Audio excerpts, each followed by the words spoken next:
Welcome to Choice Classic Radio, where we bring to you the greatest old-time radio shows. Like us on Facebook, subscribe to us on YouTube, and thank you for donating at choiceclassicradio.com. For your listening enjoyment, John Lund as Johnny Dollar. Ed Gross, Johnny. Busy? No, I just finished the case. How can I help you? I'd like you to fly to California, Tama, California. Investigate the death of a woman who was reported to have perished in a fire. Sarah Deering. Sarah Deering. Her name has a familiar ring. The silent movie star. Oh, yeah. Well, she retired in the 20s, didn't she? At the peak of her career. Our company carries a $100,000 policy on her life. And there's a rumor in Tama that Sarah Deering's death was not due to the fire. Oh, yeah? We got the tip from a news item in the local paper, the Tama News. Who benefits by her death? Her estate. We have no way of learning who she appointed as executor of her estate or who the beneficiaries might be. But a claim for the $100,000 will undoubtedly reach us before long. Meanwhile, I'm to investigate this rumor? Yeah. I'll send you our file on Sarah Deering and the newspaper item that gave us the tip.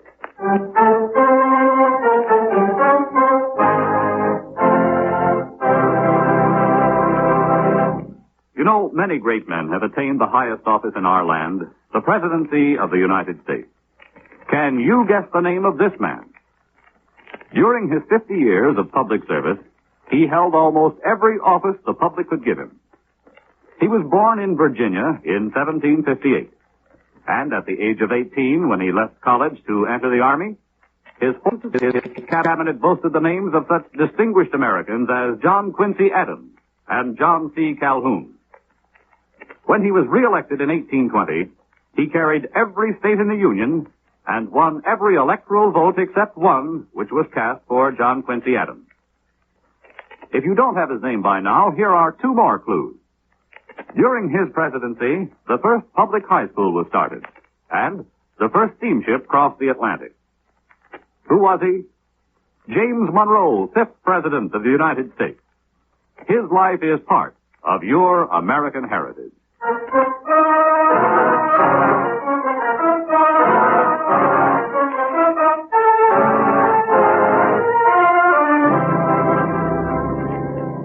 Expense account submitted by Special Investigator Johnny Dollar to Home Office Federal Life Insurance Company, Hartford, Connecticut.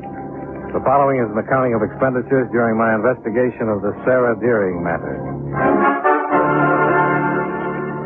Expense account item 1, $153, plane fare and incidentals from Hartford to International Airport, Inglewood, California. I rented a convertible and drove to Palma, a little village perched high in the Santa Rosa Mountains, overlooking 1,000 square miles of Mojave Desert. I registered at the town's only hotel, then dropped around the offices of the Palma News.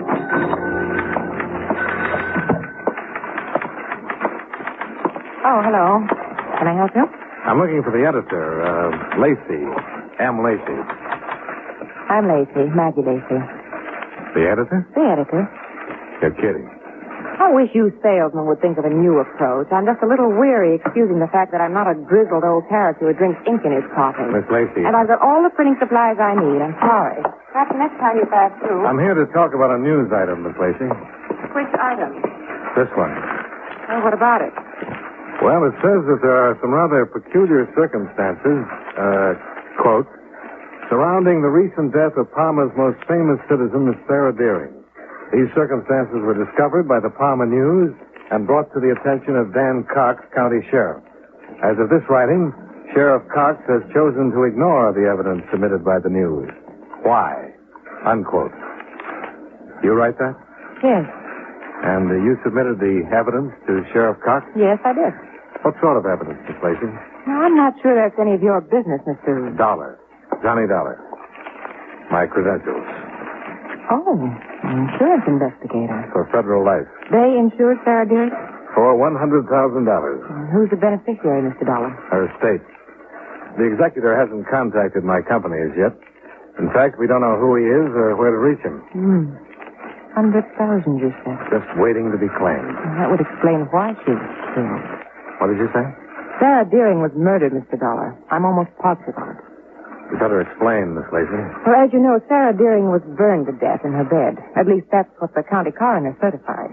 accidental death due to fire of unknown origin. But you disagree. And I'll show you why. I found this in the ruins of her bedroom. A medicine bottle. Mm-hmm. The label was burnt off. What's this stuff caked in the bottom? Well, Pete, the local pharmacist, analyzed it for me. It's what's left of a very powerful sedative. Is this the evidence you submitted to the sheriff? Mm-hmm. And he said it wasn't anything to be concerned about. Now listen, Mr. Dollar. The stuff in this bottle can only be purchased by prescription. And it wasn't purchased here in Palma. So? So I think those two men brought it. I think they drugged Sarah Deering and then rigged up some kind of contraption that would start a fire in her bedroom after they got out of town. Hey, hold on. You left me with two men. What two men? The ones who come to see Sarah Deering every year on the same day. Who are they? Nobody seems to know. They usually come together on the noon bus and leave town on the 6:20. I took a photograph of them last year. Trying to do a story on them someday, you know, from the angle of mysterious admirers make yearly pilgrimage to see ex-movie queen. Here it is. And these men appeared on the day of her death. Mm-hmm. They left on the 6:20 and the fire was discovered at 8. Any idea where they come from? Hollywood. I checked with the bus driver. You've done a very thorough job, Miss Lacey. Sarah Deering has been my idol ever since I was old enough to dream. I read everything ever written about her. She's a wonderful woman. Yeah, so I've heard. I understand she was a recluse. What woman wouldn't be after the heartbreak she's had? You know, she died broke, Mr. Dollar. Except for the insurance policy. Did she owe anyone? No. No, there was just enough left in her bank account to pay her few debts and Hilda's wages. Who's Hilda? Hilda Brower, her personal maid. Been with her ever since she started in pictures. Mm-hmm. Well, thanks for your help, Miss Lacey. I'll keep in touch.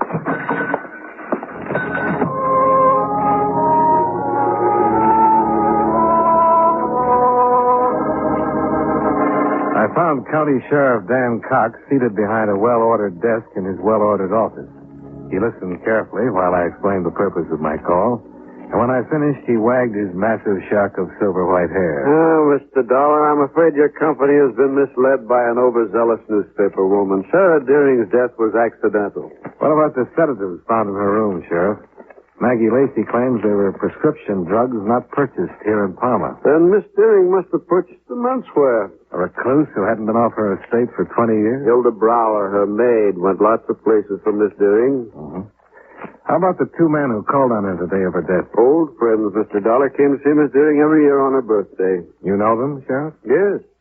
You care to give me their names? I would care, Mr. Dollar. They were friends of a very fine lady. I know she wouldn't want them to be annoyed because of some foolish rumors about her death. You seem very certain that it was accidental. It couldn't have been anything else. Sarah Deering didn't have an enemy in the world. I get the impression that you knew her rather well. We were close friends, Mr. Dollar. I see. Sheriff, did you consider the possibility of suicide? Impossible. A woman who enjoyed living as much as she did doesn't take her own life. Yet she shut herself away from the world. And why not? Her fame had brought her most of what the world had to offer. She preferred solitude. Was she in good health, Sheriff? Sarah Deering was always in delicate health, though she'd never admit it, especially to herself. I see. Was there an autopsy? The county coroner felt the circumstances didn't warrant an autopsy. And you agreed? Naturally, Mr. Dollar. I happen to be sheriff and county coroner.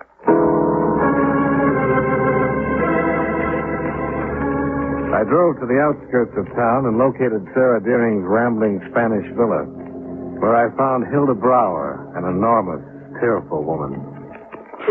It was my evening out. Same as every Thursday, Mr. Dollar. I go to early movie. I'm home at 8. I smell smoke. It comes from her bedroom. There's fire. I try to reach her, but the flames. It's all right. You did what you could, I'm sure. Excuse me, please. I'm not myself. You understand? Of course. Hilda, who were the two men who visited Miss Deering that day? Two men?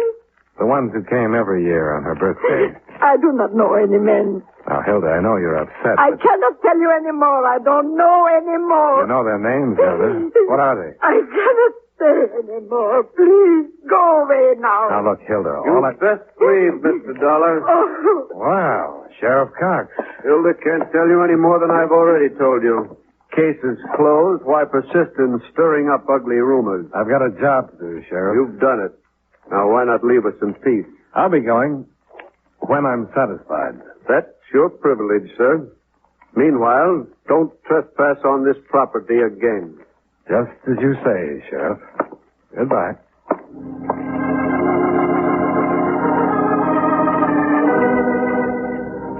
Sheriff Cox didn't bother to see me out, so I had a chance to pause in Sarah Deering's living room and study some photographs which had caught my eye earlier.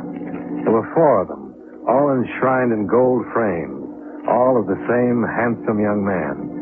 The face was weak-mouthed, without character, and vaguely familiar.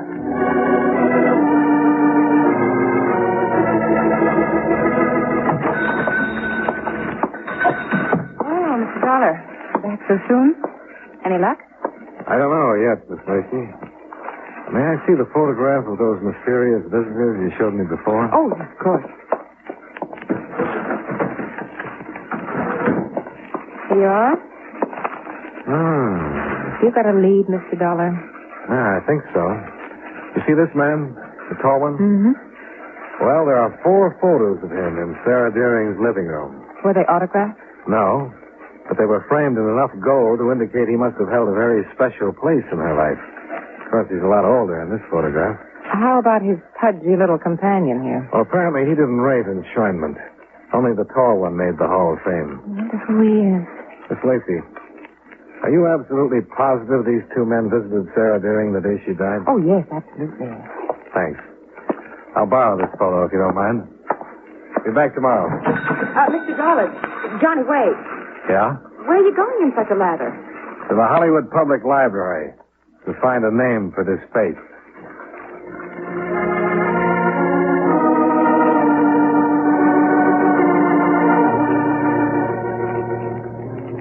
If you think the person in this photograph was an actor, Mr. Dollar, his picture and name will undoubtedly be cataloged in the player's directory or prior to 1937, the standard casting directory. Well, fine. However, unless you know approximately when he was active, you may be in for a very long search. Oh? A new edition of the directory is published 3 times a year. Each contains hundreds of performers. I see. Well, dust off the 1923 editions. I'll work my way forward.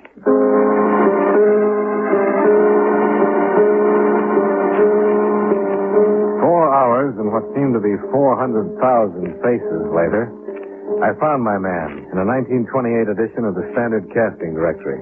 He was Neville Thomas, represented by an agent named Matty Freeman. A phone call to the Artist Managers Guild disclosed that Freeman had gone out of business 10 years ago. He was now owner of Matty's Steakhouse, an expensive eatery on La Cienega Boulevard, Hollywood's Restaurant Row.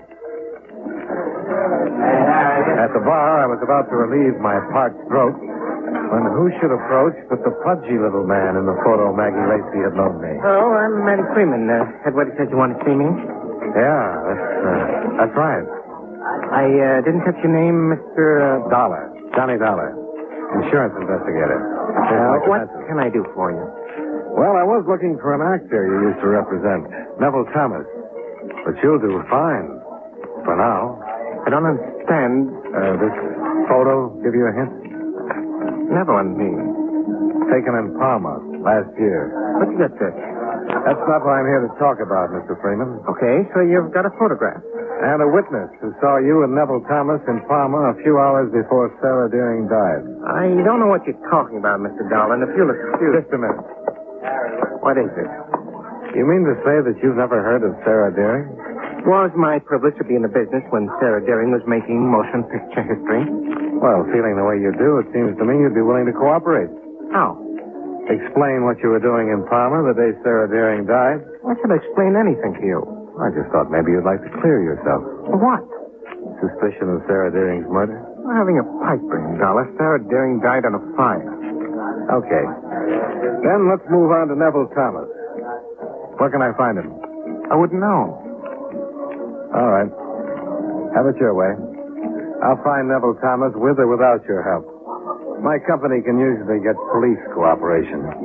I'll see you, Mr. Freeman. 1 second, Dollar. Yeah? Just what does police cooperation imply? Oh, a statewide alarm for Neville Thomas? Wanted for questioning in connection with the death of Sarah Deering? The sheriff at Palmer certified her death was accidental. The matter's closed. Any matter of murder can always be reopened. It'll be messy, lots of newspaper publicity, but I'm going to find Thomas. See you around. Wait, Dollar. Yeah? Neville Thomas is in my office.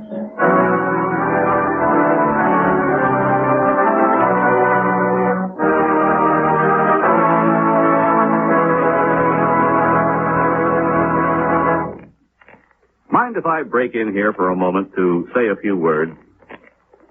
Just the other day, I was having lunch with a group of newspaper reporters. We were talking about the government and what goes into its operation when a thought struck me. It's a funny thing, I said. They call one branch of the government the State Department when it handles all of our foreign affairs. Can any of you fellows explain that? Well, one of the reporters who writes political news piped up and said, actually, the State Department does more than handle foreign affairs. It also publishes all of the laws that have been passed by Congress and issues all the passports and visas for anyone traveling outside the United States. Well, just then the waitress brought us our coffee, and she entered the conversation. Don't forget, she said, if you're ever on a quiz show, you can maybe win a trip to the moon by telling them that the State Department has the job of making sure the Great Seal of the United States doesn't get lost. And it acts sort of like a governmental Emily Post, too.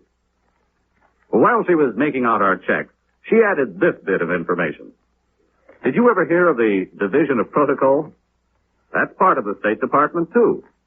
It's the outfit that makes sure foreign diplomats who visit America get introduced the way they should and get seated in the right places at official dinners and things like that. Well, after she gave us all that information, we tipped her and went back to work. And now I think it's time we got back to our program.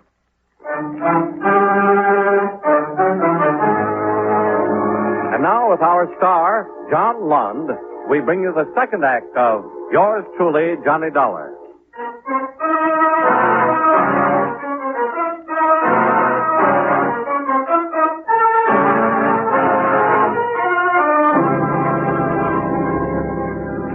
Matty Freeman led me back to his office with all the grudging grace of a kid surrendering a stolen apple. The man he introduced as Neville Thomas was still handsome, but branded with a bitter, down-at-the-mouth expression. You asked me if I knew Sarah Deering. Why, I was her leading man in 5 pictures, Mr. Dollar. She was a vixen, temperamental, the most exasperating woman in the world. But she had a great gift, Neville. A gift for stealing scenes, yes. When did you last see her, Mr. Thomas? Yes? All right. Excuse me, I'm wanted outside. I know you'll cooperate with Mr. Dollar, Neville. Don't worry, Matty. My ex-agent. Stole me blind when I was on the top of the heap. I drop around here once in a while to admire the house my money built. Let's get back to Sarah Deering. If you insist. When did you see her last? Not since our last picture. Oh, that's not true. No? You saw her the day she died. I'm afraid you're mistaken, Mr. Dollar. You were positively identified. By whom? By someone who's seen you in Palma every year on Sarah Deering's birthday. Fantastic. Take a look at this photograph. Care to reconsider your answer? Only to this extent, Mr. Dollar. I'll admit I did visit Sarah Deering occasionally, as seldom as possible, and only after she besieged me with letters and phone calls. You see, Sarah was in love with me. Had been for many years. Oh. And you? I'm afraid I didn't share Matty's adoration for her, Mr. Dollar. Pity is the nicest word to express my feeling for Sarah. I see. What do you know about the real cause of her death? I read that she died in a fire. Has there been some further development? You were seen leaving her home less than 2 hours before the fire was discovered. Impossible. I can prove I was here in Hollywood at the apartment of a friend. Who? Matty Freeman. Well, it didn't take a mental colossus to deduce that Thomas and his ex-agent had rehearsed their alibi before I ever set foot in the steakhouse. The clincher, if I needed one, came as I pulled out of the parking lot. I spotted Matty talking to someone in a parked sedan. The someone obliged by striking a match to his cigar, which revealed that it was Sheriff Dan Cox. Right then, I decided to call it a day. I registered at the plaza, took an aspirin, a hot shower, and a sleeping tablet, in that order.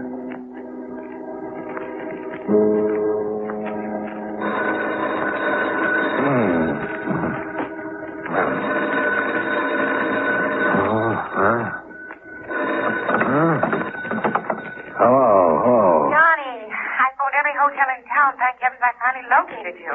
Well, lucky you, wherever you are. Maggie Lacey, Johnny. I've got to see you right away. For Maggie. It's 2 o'clock in the morning. I'll drive down first thing tomorrow. I'm not phoning from Palma, Johnny. I'm here in Hollywood. I'll be in the plaza lobby in 5 minutes. Hello, Maggie.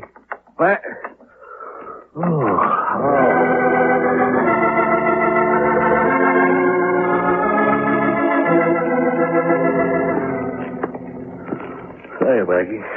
Johnny. Oh, you look awful. Well, I told you. I took a sleeping tablet. Oh, it's a blockbuster. Oh, my eyelids feel like lead sash wafers. Come here. Let's sit down over here. Okay. Hello, Maggie.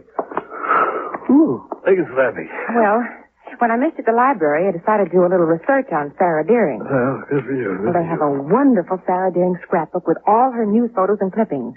I borrowed this. Hey, did these agonized eyes deceive me, or the people in this photo? Read the caption, Johnny. Relaxing with Miss Sarah Deering beside her Hollywood swimming pool are the 4 lucky people to whom the motion picture star will someday leave her multi-million-dollar estate. They are, left to right, Miss Hilda Brower, her personal maid, Mr. Matty Freeman, her agent, Neville Thomas, her current leading man, and Dan Cox, her attorney. Think of it, Johnny. Sheriff Cox, the man who insists her death was accidental, is one of her heirs. Well, I'm not the least surprised. Well, I'll see you in the morning, Maggie. Well, Johnny, wait. Aren't you going to do something? Yeah. I'm going to point you toward the YWCA, then send a wire to my company. Well, wait quietly for an answer.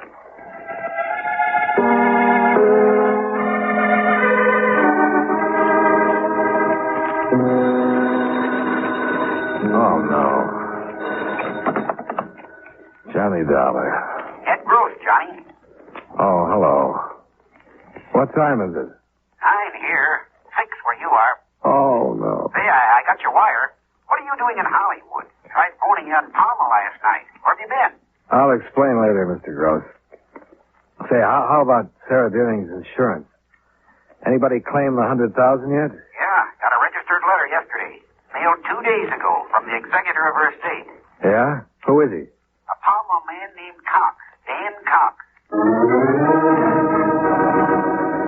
I checked out of the plaza, expense account item 3, $12, and was halfway to Palma before I realized I'd forgotten to pick up Maggie Lacey.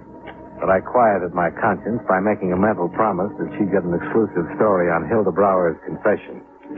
At this point, confronted with all the information I had, I figured Hilda would be the easiest of the 4 heirs to break. I learned how wrong a guy can be when I pulled into the drive of Sarah Deering's villa and discovered I was expected.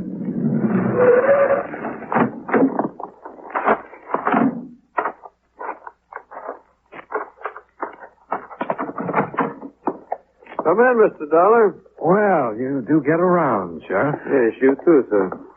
Fortunately, your moves are fairly predictable. So you're here to see that I don't talk to Hilda again, Hilda is ill. She can't be disturbed. Let me read you a caption on an old newspaper photo. Relaxing with Miss Sarah Deering beside her Hollywood swimming pool are the 4 lucky people to whom the motion picture star will someday leave her multi-million-dollar estate. They are, left to right, Hilda Brower, Matty Freeman... Oh, you need Neville... to go on, Mr. Dollar. I see what you're driving at. You think the 4 of us murdered Miss Deering for her insurance? Well, it's the most logical theory to date, Sheriff. Especially since you happen to be the executor of the estate. Mr. Dollar, Sarah Deering was not murdered. However, I will admit that she did not die as a result of the fire. Oh? She was dead when the fire was started. Started? Who was the firebug? Hilda. She came home, found Miss Deering dead, an open bottle of sedatives beside the bed. Suicide. That's what Hilda thought. She must have gone out of her head with grief. She told me later that her only thought was to protect Miss Deering's name from the shame of a suicide's death. So she set the fire to destroy the evidence. Yes? And to circumvent the suicide clause in Sarah Deering's policy. What's that? Policy is not payable if the insured dies by her own hand, Sheriff. Your tone implies that I was unaware of that fact, Mr. Dollar. I'm not interested one way or the other. My job's finished. I'm reporting death by suicide to my company. You haven't heard the full story, Mr. Dollar. There's more? Sarah Deering was not a suicide. You just said she was. I said Hilda thought she was. Get to the point, Sheriff. After Mattie Freeman and Neville Thomas paid Miss Deering their usual birthday visit, she had another caller. Who? He's down the hall in the study. This way. Because of your skepticism, Mr. Dollar, I had to request the state police to get the man you're going to meet. While the hunt was going on, I knew you'd be tracking down Mattie Freeman and Thomas, that you'd dig into Miss Deering's past, find things which would be misleading. Well, the maneuvering is over now. This gentleman can tell you the real truth about Sarah Deering's death. Mr. Dollar, this is Dr. James Harding. Oh, so you're Dollar, huh? That's right. You've caused a lot of trouble, Dollar. Broke up the first vacation I've had in 10 years. I'm sorry, but there's a matter of $100,000. Please don't interrupt. I've got to be back in Beverly Hills by noon. Got patients waiting. Well, then get to the point, Doctor. All right. I've got a little hideout in the desert. That's where the state police found me. I was on my way there the day Sarah Deering died. I had to pass through Palmer, so I stopped off to see her. Dr. Harding was her physician, Mr. Dollar. And a very old friend. I was about 7 when I drove up. I found her alone. She'd had a sudden attack. She was dying. Dying? Sarah Deering had been dying for years, Mr. Dollar. I won't go into the medical details. Suffice it to say, her courage couldn't hold off the inevitable any longer. As she was failing fast, in great pain. So you gave her the sedative? Yes. She died quietly. And Jim came down to my office to report her death. I was out on a call. I didn't want to wait, so I filled out a death certificate, left it with a note on Dan's desk, and then drove on to my desert place. Meanwhile, Hilda returned home from the movies, found Miss Deering dead, and the bottle of sedatives Jim had forgotten. The rest you know, Mr. Dollar. Well, it's none of my affair or my company's. But just for the record, why did you report Sarah Deering died as a result of the fire? If I'd reported the real truth, then I would have had to charge a very devoted servant and companion with arson. But Hilda did set the fire, Sheriff, and arson is a crime. Mr. Dollar, do you think Hilda committed a crime? Well, legally, yes, but morally, well, as I said, it's none of my affair, is it? Goodbye, gentlemen. Goodbye, Mr. Dollar.